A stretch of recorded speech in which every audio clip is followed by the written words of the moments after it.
An Asian American viciously beaten on a New York City subway. NYPD officials say they're still investigating whether it's a hate crime. And another attack on an Asian American. This time it was a 65-year-old lady on her way to church. People rallied on the peninsula this afternoon to call attention to the surge in anti-Asian attacks across the country.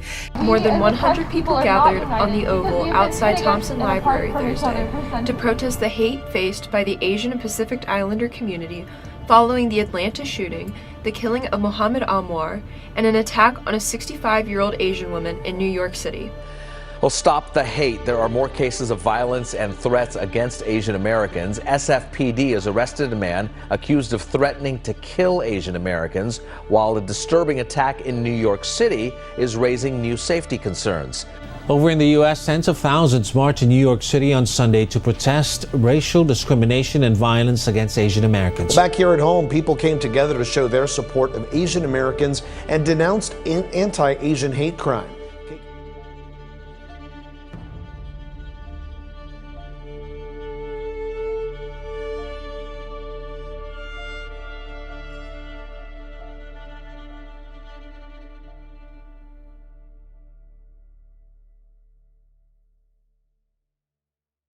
And she wrote like racial slurs and everything, like go back to your country. Nobody have the right to tell us to go back home where we come from.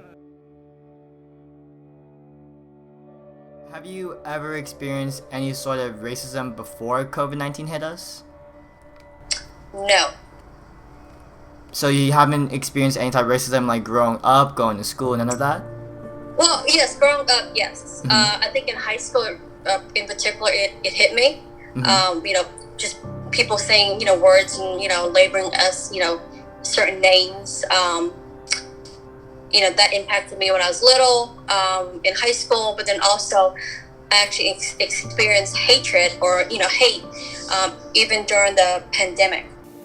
I faced a lot of racism after 9/11. So when 9/11 happened, because of the color of my skin, I come from Indian descent, but people would tell me I'm a terrorist. People would say, like, you're Muslim, you don't belong here. And I never told anyone that I wasn't Muslim because I wasn't going to throw another community under the bus in order to, relieve the pressure from myself. That wasn't going to be my tactic. Even in 8th grade, I knew that wasn't the right way to go. My name is Ching. So I have been called many names before. I've been called, of course, Ching Chong is the obvious one, Ching. When you're young and kids tease and stuff, they like to give you like mean nicknames. And I didn't have a nickname. I had my name. Growing up, I was always compared to other Asian characters on TV. Hey, what's up? Ni hao, Kai Lan, or like Mulan. The first time I really experienced racism in America was when I was around 9 years old. I was told by a white lady to go back to my own country and to speak English because this is America. And throughout middle school, I faced many microaggressions, such as kids making fun of my lunch, or and how it smelled, or how my accent sounded. And I remember in 8th grade, this it made me really mad because a teacher said something racist about Asians. Don't they cook cats and dogs? What? What? Funny kids think it's just cool to go up to me and be like, oh my god, hey, is this a Chinese middle finger? And it's oh my god, ni hao, how do you say this? How do you say that? It's just it's so dumb. There are attacks against women all the time. And especially with the fetishization of Asian women, it's especially difficult. It's especially scary, I guess, to live in this world. This is the best way I can put it. But it's not like I can just hide for the rest of my life. I mean, I am an American, and I do have the audacity to be treated equally. I'm Asian, and the people who are getting killed, they're Asian. That could be me, And that could be anybody I know. And my mom also tells me not to go out a lot and stuff, because she worries that could be me next. And I don't know, it's just scary overall for Asian people, and it just makes me worry for my life and other people's lives.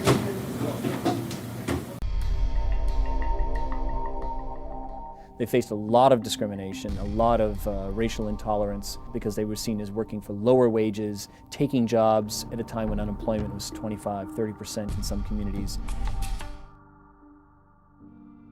Do you think Asian people were experiencing like racism before? Do you think it was normalized beforehand?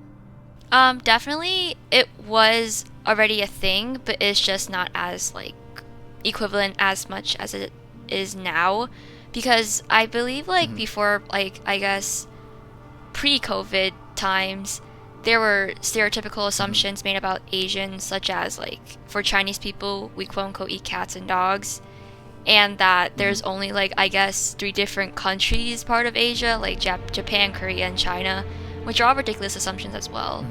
I think so, but it comes in like subtle jokes or like microaggressions, so people didn't really notice it. And we were supposed to take it as like playful and stuff, but it was really hurtful.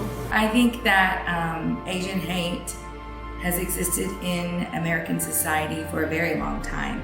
I mean, dating back to 1882 with the Chinese Exclusion Act. I think the biggest part is erasure and invisibility. I honestly do think it's normalized. You know how there's stereotypes that Asians can't drive. That's been here for such a long time. I've heard it ever since I was 5 years old. I just experienced and then like we eat dog or whatever. That was a joke that I made myself because I was like, okay, this is what other people are joking about. So I can joke about it by myself. So I think that the Asian community has done a very good job of being a model minority. And so what I mean by that is that if there's a racial ladder and white people are at the top of this ladder, and black people, just to be frank, are at the bottom of the ladder when it comes to oppression, Asian community members have done a really good job of getting as close to the top as they can without being up there. And that's by being the minority. They are trying to be doctors, lawyers, engineers, things like that. So when we talk about toppling the ladder, when we talk about tipping the ladder, we see a lot of Asian community members saying like, no, don't knock down the ladder. We worked so hard to get up here. But what we've been trying to explain to a lot of our community members is that until we knock down that ladder, we're not going to be able to battle that oppression. And when we knock down that ladder, that's when everyone's going to be equal. And I think that's why we also sometimes even see Asian community members oppress other community members. And so do I think that Asian hate was normalized until COVID? No. But do I think that oppression was always out there and it was just, this was the time when we saw that white people started attacking Asian community members and it's more visible? Yes. Oh, and look what I got on my science test. Oh, an A+. There it is. Nice work, my angel. Me love you long time. You party? Yeah, we might party. How much? $15? $15 for both of us. No, each you $15. How do you feel when you look at TV shows and movies and see us being shown as this typical, stereotypical way of us either being the nerds, us either being like having big teeth or just being really uptight and everything? How do you feel when you see us being this one character on every single movie or TV show? I think it's stupid. There is so much more to Asians, honestly. Like, yeah, okay, Asians, doctors, nerds, whatever, good at math, okay? But we're so much more than that. You see a lot of Asians not getting a lot of representation, but when they do, it's like a big bonus for everyone because it's like some Asians don't have someone to influence them. Yeah, I think, just the casting of Asian and Pacific Islanders is like a really bad trope in our media. I think, part of it is to be made invisible, right? So when you think of Asian people in movies and TV shows, you're really thinking about East Asians, right? And like you're thinking about Chinese, Japanese, South Korean maybe, but you're not really thinking about like people from Vietnam, people from the Philippines. And I think that's a really big issue for thinking about our representation as a whole. And I think there's two the portrayals of Asians in media too is a very gendered kind of thing. So, you have the hypersexualization of Asian women, but in tandem, the emasculation of the Asian male. So, Asian masculinity is just like a really new concept to a lot of people, right? And I think, you could see that maybe even in like people's dating preferences has kind of been shifting just a little bit. But you also maybe think about, if you're an Asian male, you had to Jackie Chan your way into somebody's media attention, right? And that was just kind of it. So, but now I think, artists are really pushing against those stereotypes and really thinking about how that kind of is changing now. So. Whenever I see movies that I watch back, like I'll use an example, Mean Girls, where I forgot like Vivian Tran, and she's labeled or she's pictured as just gentrification of like what Asian women are, quote unquote, and how we're sexualized in a way. It made me feel really upset, and it made me feel pretty sad, not for me because I know I'm able to speak up, but the fact that my parents or my grandma and the generation that came here 20, 30 years ago take it because that's the rhetoric that they had to, quote unquote, live a peaceful life here in Tennessee. I think that labeling Asian people as nerds, as like you said, karate, that doesn't do well on like making other people of like different race view us as someone who can be different. You know what? Actually, I've never seen an Asian movie where there's an Asian kid who's on the popular team. Like he's always or she is always an outcast, and that doesn't really sit well with me. Just think that movies, the movie industry views us as outcasts.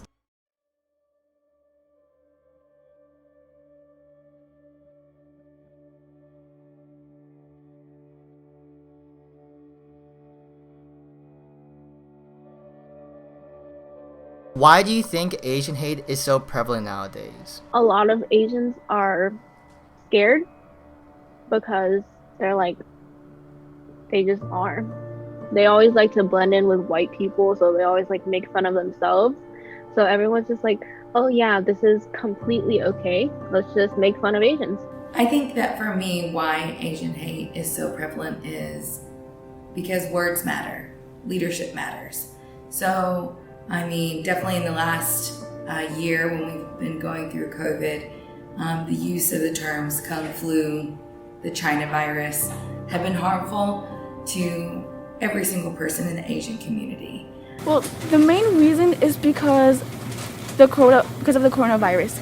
It was first identified in China, and so this led Asians and China to be scapegoated by the world. And that was when people started committing crimes, a lot of hate crimes for Asians.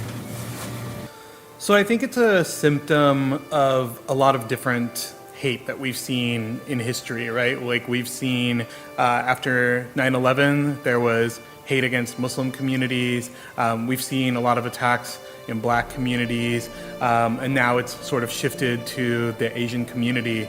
And I think that when we see these different types of hate toward different groups of people, it's a symptom of white supremacy. White supremacy is sort of the root of all these sort of branches of hate. And unfortunately, until we dispel white supremacy, we're not going to be able to, stop that spreading of hate. And so I think that there's a lot of different ways that we can attack it. But I think the main root of it all is white supremacy, and until we dispel white supremacy, we're not going to be able to move forward when it comes to fighting against hate unless we have that lens. I don't think it's any more prevalent than it was in the past. It's just more people are paying attention to it. And really, I think, this long-standing discrimination is historical and rooted in our political policies, our culture, and the way we've kind of really approached just Asian identity and Pacific Islander identities as a whole. So I really think, just today now people are paying attention, and that's really what it is. Corona definitely did help with the whole Kung Flu thing and, blaming of the Chinese government. A lot of bad relations, I guess, bad tension as well. That's just been rising over the past 2 years, but I think it's just a culmination. I think all this tension has been around for a while, and these past 2 years have just been an exploding point. I think it starts with the pandemic, with the COVID-19 spread, and I feel like the former president was actually promoting that. A model minority. I didn't want to cause any trouble, so I apologize all the time, even when I wasn't wrong, like you do. Do you think the model minority myth made situations worse because people were like, oh, look how good you have, you guys get the highest paying jobs? Do you think the model minority was used to make it so racism towards Asian was warranted? I think it's kind of hard to tell in that situation because I think like hatred-fueled racism doesn't really really go a match with model minority, because I guess that sort of model minority myth is focused on the premise that Asian people do really well in general in terms of jobs, but this, I guess, angry, raged racism is based off of anger that, I guess, China ruined the entire world by just giving everybody COVID. I was born and raised in the South, in Tennessee in general, and I was always held at a standard from my teachers and my peers compared to other kids who were of color. So whenever I got good grades or whenever I was able to strive in school or certain sports, they always labeled it off as, oh, it's because you're Asian, or oh, because of X, Y, and Z. I feel like the model minority myth puts us in a box of kind of overshadowing certain challenges that we face or certain situations, and it wavers out like, oh, you didn't experience that because of the fact that you're so smart or you're so this. And I see the model minority myth as more of something that is negative than positive, as people try to explain it or try to explain it to me how I should personally feel about the model minority myth when it's my own experience. And I feel like that takes away someone's personal experience in general. I think it's because of this myth that Asians are a model minority, that we get a bit more privileged and stuff, when it's not true. And I think a lot of people see us and they're like, oh, just because they're not being beaten, it means they're free.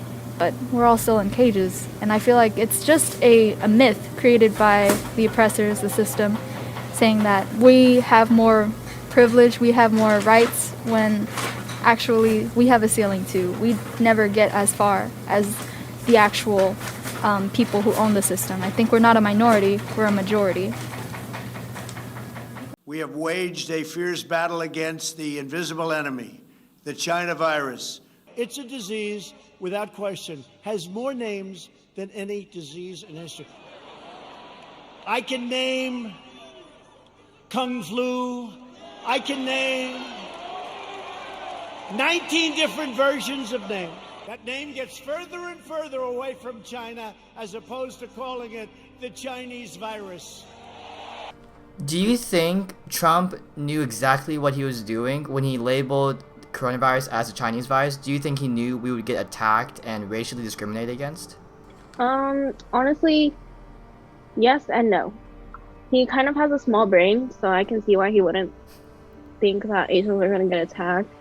But also, like, most of this is kind of his fault, because a lot of his supporters are kind of batshit crazy, and they'll like go far lengths, you know? I think that, I think he's one of those type of folks that didn't think before they speak. Mm-hmm. And so he didn't know, and he should know because he's the president, right? Mm-hmm. But I think that just for him not thinking before you speak, that right there spread the hate. Because there's a lot of uneducated people that people will just follow what, that leader is saying, right? Mm-hmm. And so I think that did not help us at all. I think that spread the hate. I think that made people angry, putting that blame on Asian in general. Mm-hmm.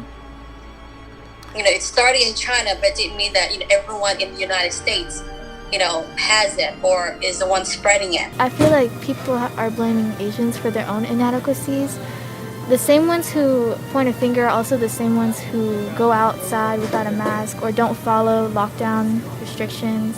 I definitely think that politicians, leaders, I mean, all of us, right? We are accountable by what we say and what we support. And when politicians use phrases that are harmful and that are excluding or pointing out a country or culture, that in any way is rhetoric that's harmful. The world needed somebody to blame, and since it was first identified in China, they chose the Chinese people and the Asian. I definitely think it's the need to create an enemy, and that's really what a lot of it really gets tied to, is just that I think a lot of conservative politicians really want somebody to blame for the issues, and I think China was just an easy scapegoat. The pandemic is a public health issue, and really that's what we need to be framing it as. And there's a global responsibility for the well-being of all citizens everywhere. So, reporting gunfire from across the road at aromatherapy spa. The crime scenes were all massage parlors, and the majority of the victims were women of Asian descent. A couple weeks ago, there was a shooting in Atlanta where 6 women were killed, 6 Asian women were killed in that shooting. And the police chief who reported on the situation said, oh, he was just having a bad day, He was humanizing the killer, basically. But he completely disregarded and downplayed the severity of the massacre that just happened right in front of us, a hate crime.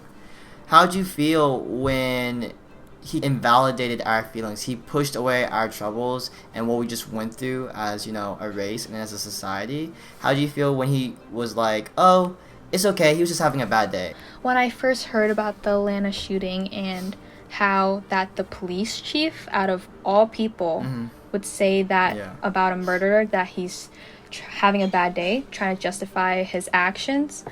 For me, bad days result in sleeping in, crying your eyes out, but not deciding to murder multiple innocent women. They literally looked at the script and said, that's the one, this is the line we're going to use today. No. But it's also the fact that the conversation that I'm hearing is certain conversations that my family would tell us about the war and how they had to get over here because they had to comply with authority, especially those in the military, to be able to feel safe. I was really frustrated because I didn't understand why he would try to defend his actions. Because just because he was having a quote-unquote bad day doesn't mean you go up and start shooting people. Because if that's the case, can I go shoot up my school because I'm really stressed out or I was really having a bad day with one of my teachers? Yeah. No, it doesn't make any sense why he would do that. It was very hard to hear. I've faced a lot of oppression and racism in my own life, and to hear those women, have their dignity taken away from them or having their dignity sort of downplayed by a government official felt unfair. It felt wrong. But at the same time, API Middle Tennessee took action, and we stood together along with a lot of other organizations across the country and had an action to make sure that those women's names were heard, that their stories were heard, and that our communities were standing together to just remind the entire country that Asian lives really matter and that we must protect Asian lives and Black lives and LGBTQ lives and all kinds of different minority communities. We must stand together in this moment, and we have to stand in unity to fight against oppression and fight against hate.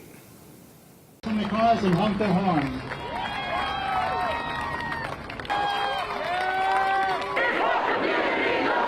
Hundreds marched through the streets of Center City, a show of solidarity. Asian lives matter! Asian lives matter! Black lives matter! So, obviously, after the Atlanta shooting, there's been multiple protests. There's been protests long before the Atlanta shooting happened, but I feel like after the Atlanta shootings, protests became more common and widespread across the country. Does that give you a sense of hope that we're not scared to stand down? We're standing up for ourselves. How's that all make you feel right now? I do feel great that people are starting to stand up and start protesting, and speaking up about how this current hate against Asian Americans is really messed up in general. So I definitely feel like we're standing up as a community right now, and I hope we continue to advocate towards stopping this current hate crime with different people around the world, as well as like our community together. You know, I think that's one of the most inspiring kind of things that have emerged out of this, is that people are coming together to speak up. And you know, now that we're speaking up, we're being heard. So I think that's really part of the things that we need to do to really solve the issues that face our communities, that we just need to be present, we need to be standing in solidarity with other communities, and really just speaking our truth. It was kind of sad because it wasn't as much people as you would see in a Black Lives Matter movement. I mean, like, it's not saying that people don't care about Asians, even though they kind of don't, but it's just like a lot of Asians went to BLM protests, and I feel like we're not reciprocating that feeling back. After seeing these protests, I feel like us Asians, we finally have a voice against all of the years where we experienced violence, all the racist remarks from when we were a child, and all the uncomfortable stereotypes surrounding us. Having people gather together and actually fight for a common cause really makes me happy, because it's prevalent that people think that this is an obvious issue and that this cannot keep going on. I took part of the vigil, so me and my Turk family and API Mid-10 was able to organize a statewide vigil that I was really happy with, and creating that toolkit was amazing, and seeing our communities get together. So it wasn't really a protest, but I was able to at least say my piece to those victims and the families, but also have a processing space for people in our community.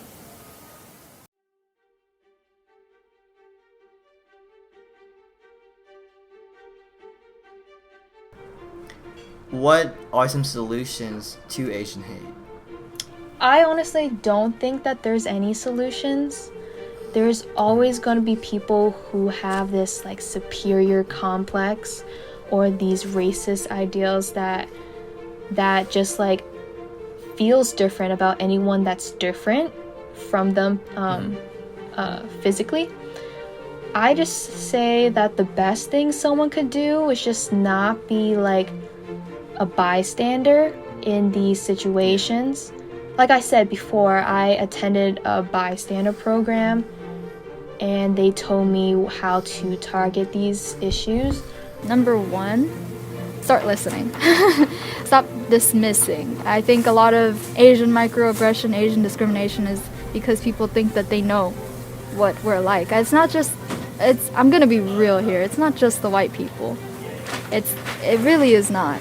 Some POCs, I get that we are all we all experience it, but it's just sometimes it becomes like an oppression Olympics, and like, oh, you think you have it worse. This is what happened to me, this is what happened to me, and then the Asian voice gets dismissed a lot of the times from the conversation. Like, you're not part of us. And number two, know that you're ignorant and educate yourself, because I also see a lot of people trying to say that they know about Asian culture, and when Asia itself is like a very diverse place, there's a lot of cultures and heritages themselves, and you can't base everything you know on Chinese New Year's, that kind of thing. And number three, just stop seeing us as foreign, stop seeing us as other. We are just as American as you are, if not more, because we came with an American dream.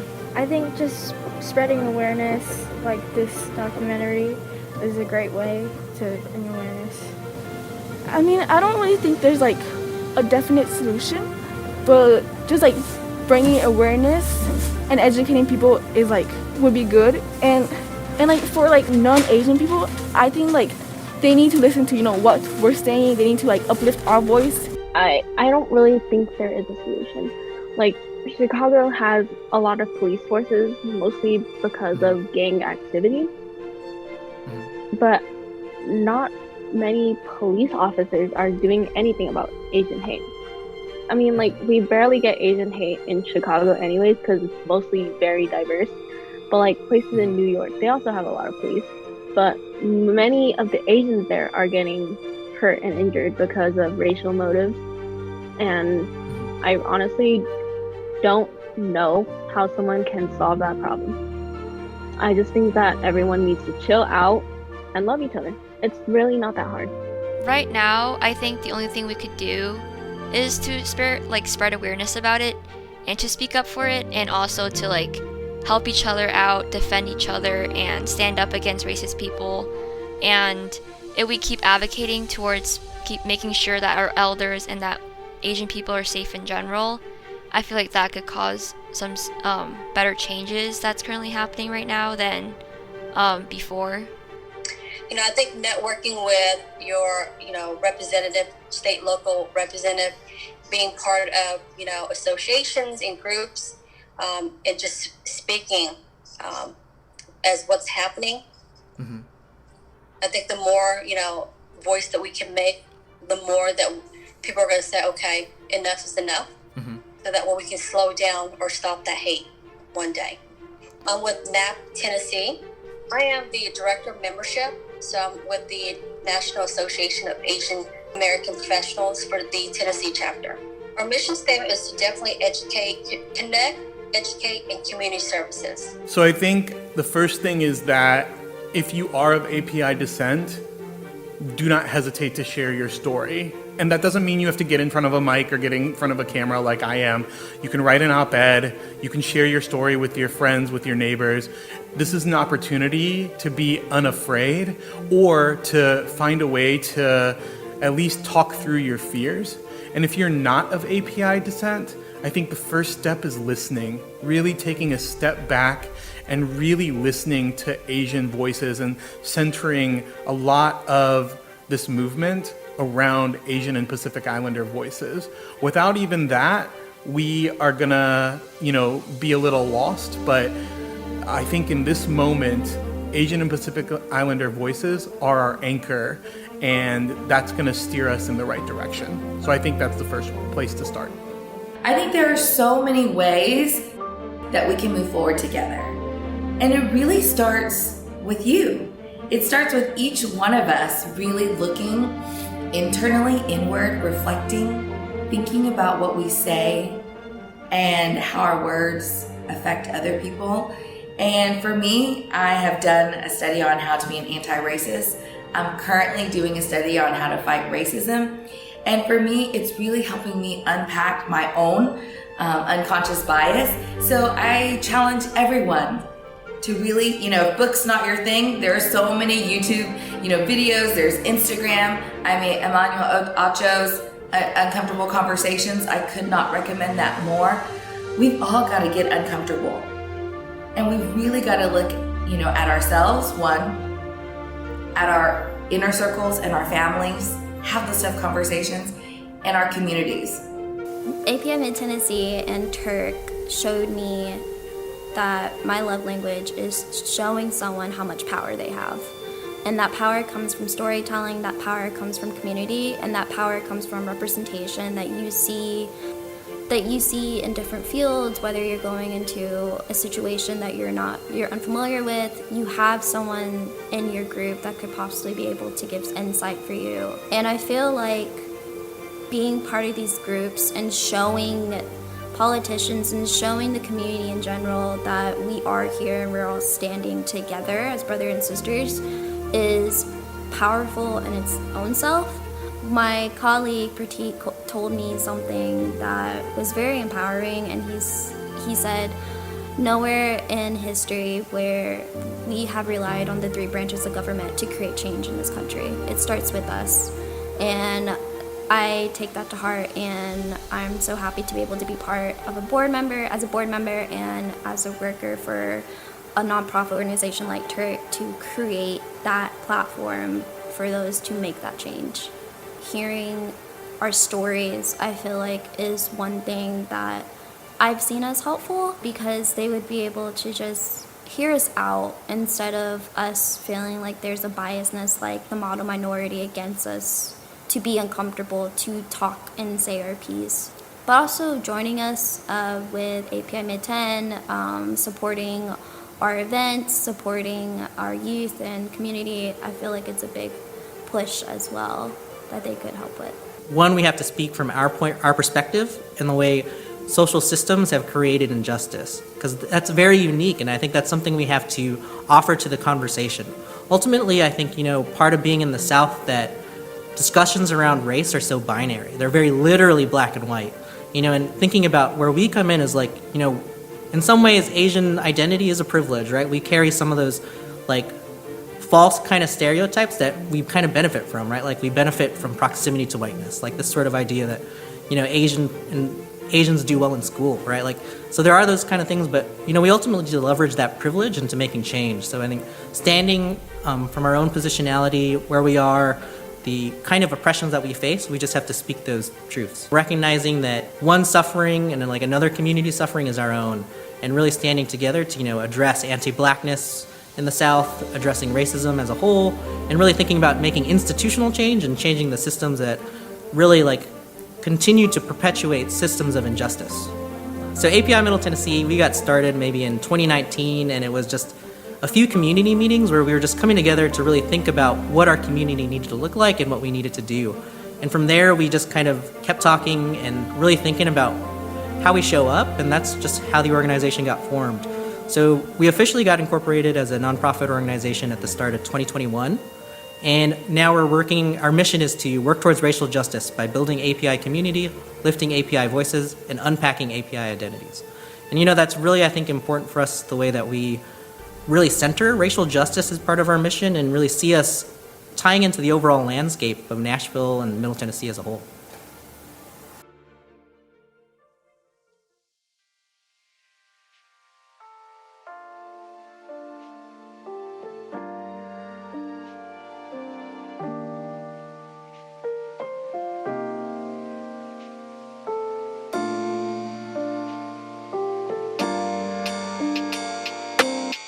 Just an Asian boy from the west side.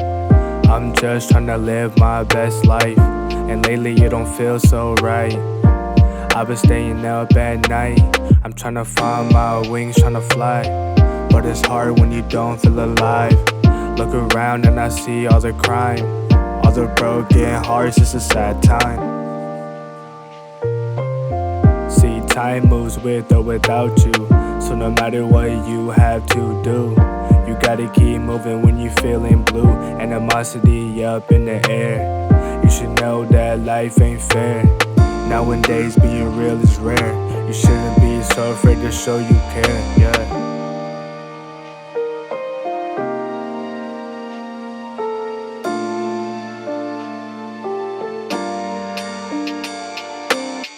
Take pride in who you are. Everybody is a shooting star. Be careful and follow your heart. Taking my words and I turn it to art. Even on days where I'm falling apart, I think about why I even wanted to start.